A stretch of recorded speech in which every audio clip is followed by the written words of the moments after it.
Bueno, pues hoy nos metemos en un tema que a menudo se da por sentado, ¿no? Los cables y los conectores. Totalmente. Nos vamos a centrar en las bandas altas, VHF, UHF, hasta microondas, donde parece que las reglas del juego, bueno, cambian por completo. Totalmente. Y es que la pregunta clave aquí es, a ver, ¿por qué algo que parece tan simple, un trozo de cable y un par de conectores, pasa de ser un simple accesorio a ser el corazón del sistema cuando subimos de frecuencia? Justo.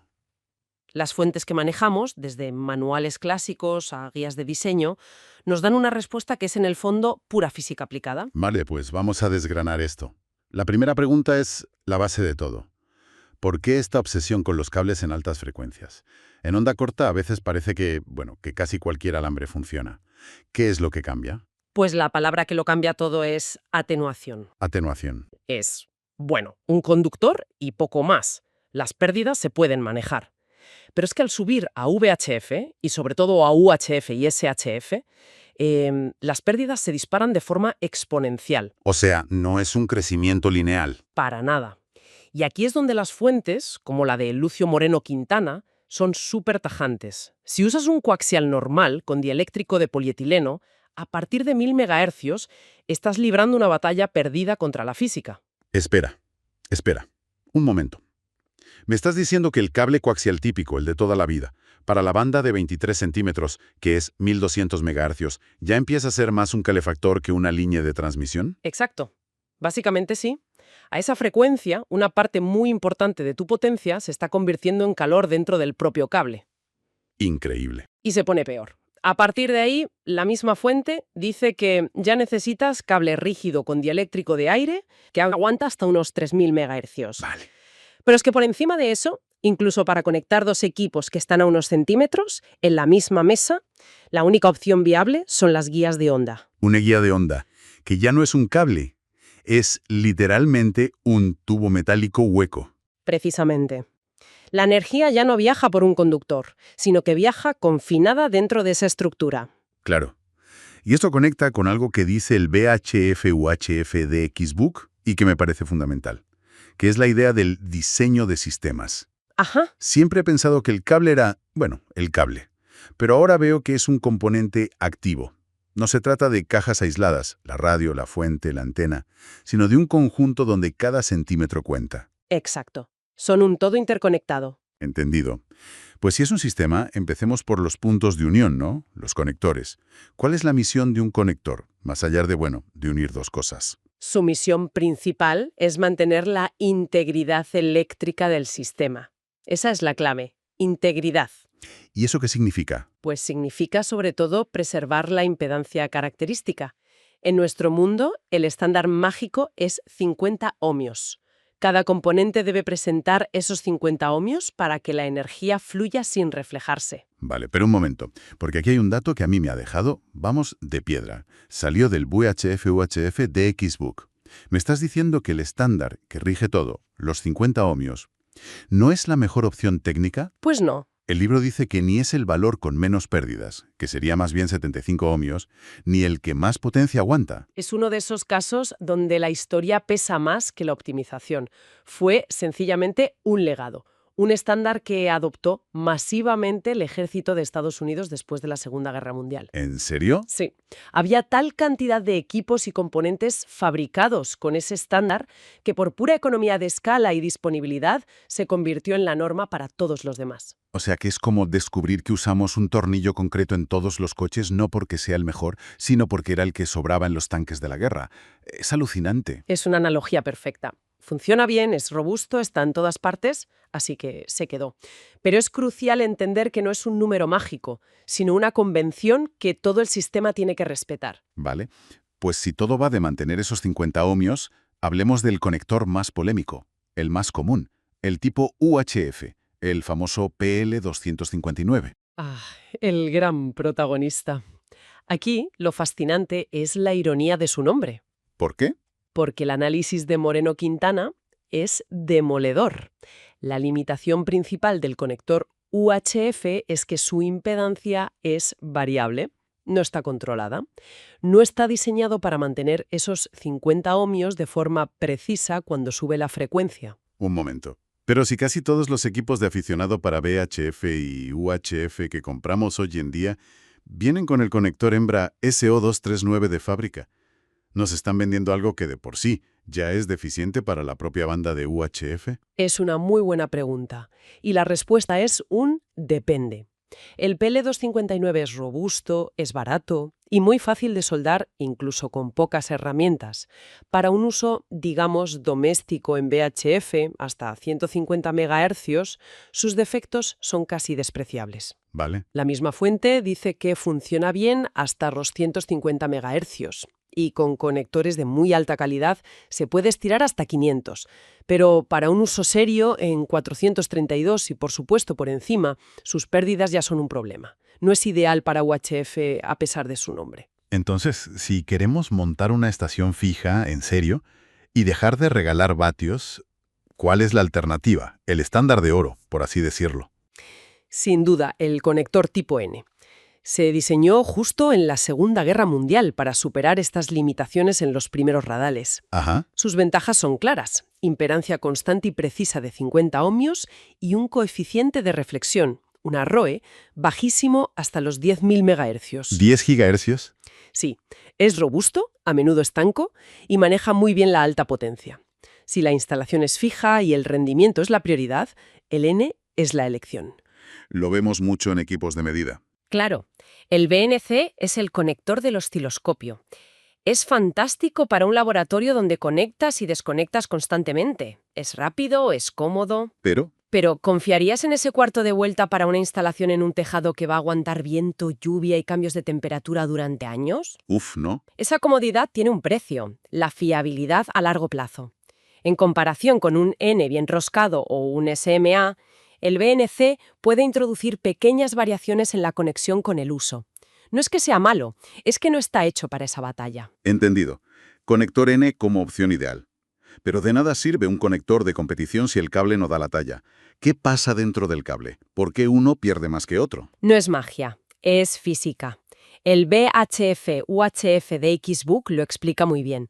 Hay dos fenómenos principales. Primero supongo que será la resistencia normal, ¿no? Del cobre. Eso es, las pérdidas óhmicas, la resistencia de toda la vida, tanto en el conductor central como en la malla. Pero el segundo, y aquí está la clave en estas frecuencias, son las pérdidas en el dieléctrico. El dieléctrico, el aislante que hay en medio. Para que nos entiendan, sería como la diferencia entre correr por el agua o correr por el aire. El medio importa, y mucho. Es una analogía perfecta. Y ese medio, el dieléctrico, define el rendimiento. Los dieléctricos sólidos, como el polietileno del clásico RG213, tienen más pérdidas. Y la razón es una reacción en cadena muy curiosa. A ver.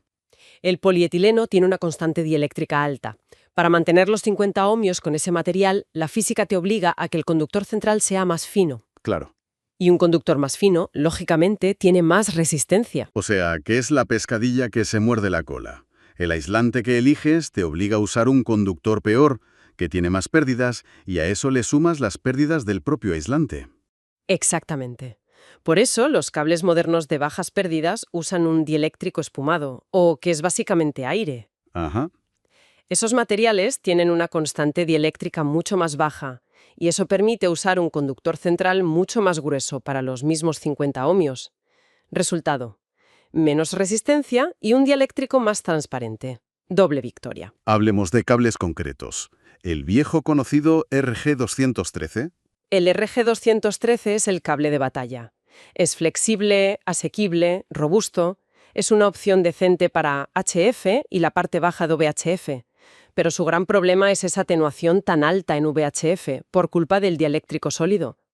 El VHF-UHF de Xbook es bastante borde con él. Llega a decir que solo debería usarse cuando no se puede evitar. Vaya. ¿Y cuál sería la contrapartida? La solución ideal para una tirada larga, para una antena en el tejado donde cada decibelio cuenta.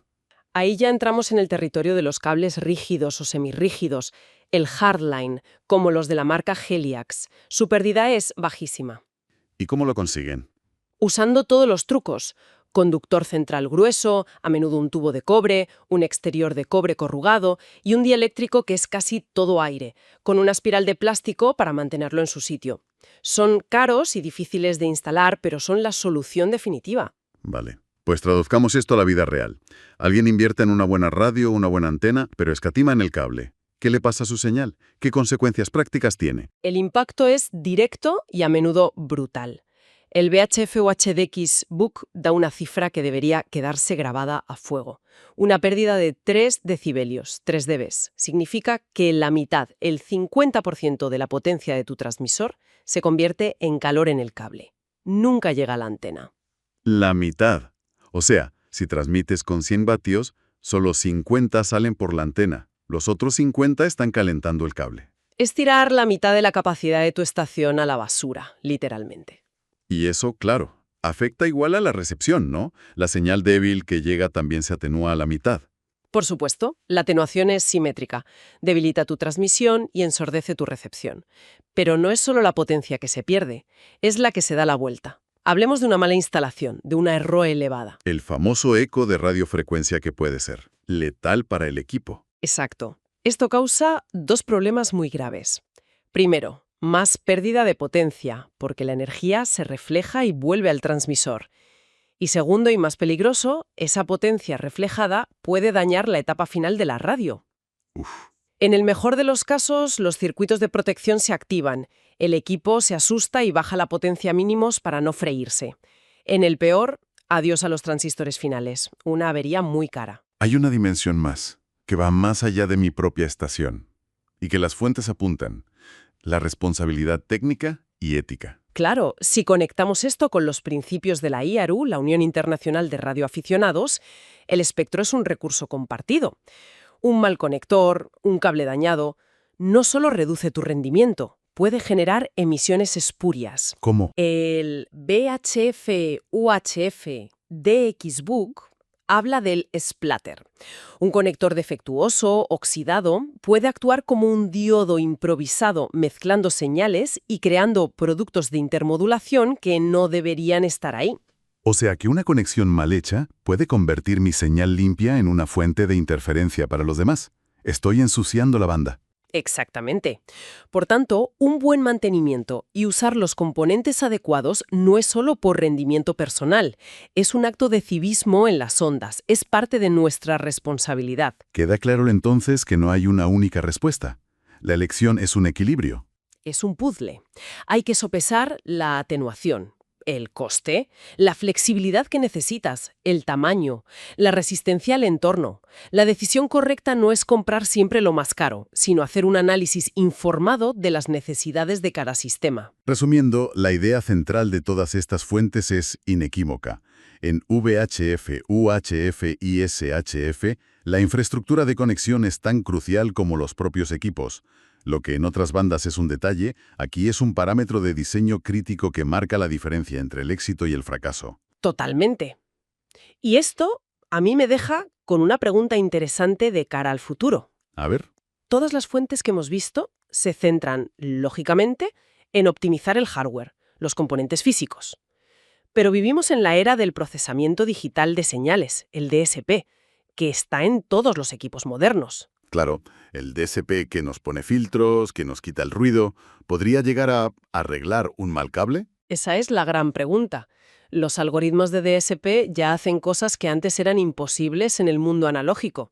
Pueden, por ejemplo, predistorsionar una señal para compensar las no linealidades de un amplificador. Entonces, ¿hasta qué punto podrán los algoritmos del futuro compensar digitalmente las pérdidas o las reflexiones de un cable que no sea ideal? Sería como si el software pudiera corregir las deficiencias del hardware. Cambiaría totalmente las prioridades. Exacto. La física siempre va a mandar, eso está claro, pero quizá el software pueda empezar a negociar los términos con ella.